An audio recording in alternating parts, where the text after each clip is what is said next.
Second question பாருங்க. A 1 kg object strikes a wall with velocity 1 ms minus 1 at an angle of 60 degree with the wall and reflects at the same angle. If it remains in contact with the wall for 0.1 second, then the force exerted on the wall is option A, B, C, D ஃபுல்லாக பார்த்தாச்சா. So எப்படி proceed பண்ணுறதுன்னு பார்க்கலாம்.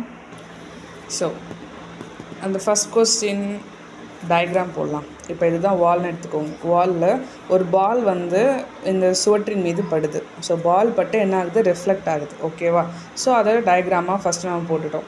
இப்போ இதுக்கு வந்து நான் normal line வரைஞ்சிக்கிறேன். கொஸ்டினில் வந்து ஆங்கிள் வந்து 60 டிகிரின்னு கொடுத்துருப்பாங்க. ஓகேவா?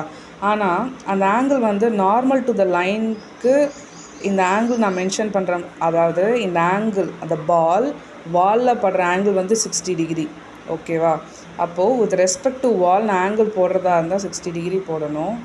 பட் இங்கே நம்ம நார்மல் லைன் வரைஞ்சி with respect to the normal line நான் ஆங்கிள் மென்ஷன் பண்ணுறதா இருந்தால் நார்மல் லைன் 90 டிகிரியா.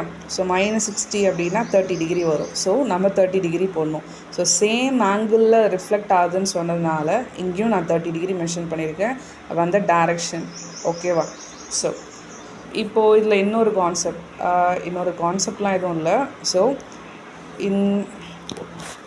என்ன ஃபோர்ஸ் அவங்க கேட்டது என்ன, பால்னால் அந்த சுவற்றின் மீது உருவாக்கப்பட்ட ஃபோர்ஸ் என்ன அப்படின்னு தான் கேட்டாங்க. கரெக்டாக? அந்த force exerted on the wall.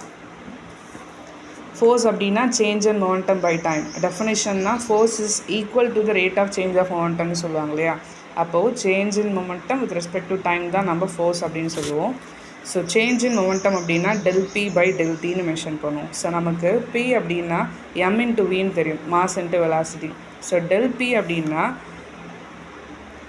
Momentum final minus momentum initial. So ரெண்டுத்தோட subtraction. So with respect to normal நீங்கள் போடுறதா இருந்துச்சுன்னா காஸ் தீட்டான்னு மென்ஷன் பண்ணுவீங்க. With respect to the wall போடுறதா இருந்துச்சுன்னா சைன் தீட்டா போடுவீங்க. ஓகேவா? ஸோ நான் வித் ரெஸ்பெக்ட் டு வால் பார்க்க போகிறேன் அப்படின்னா sin 60 போட்டுக்கலாம்.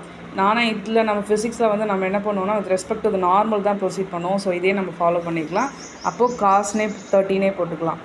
காஸ் 30 sin 60 சேம் வேல்யூ தான் வரும். ஓகேவா? ஸோ நம்ம எதுக்கு எடுத்துக்கிறோங்கிறது மட்டும் நம்ம கேர்ஃபுல்லாக இருக்கணும்.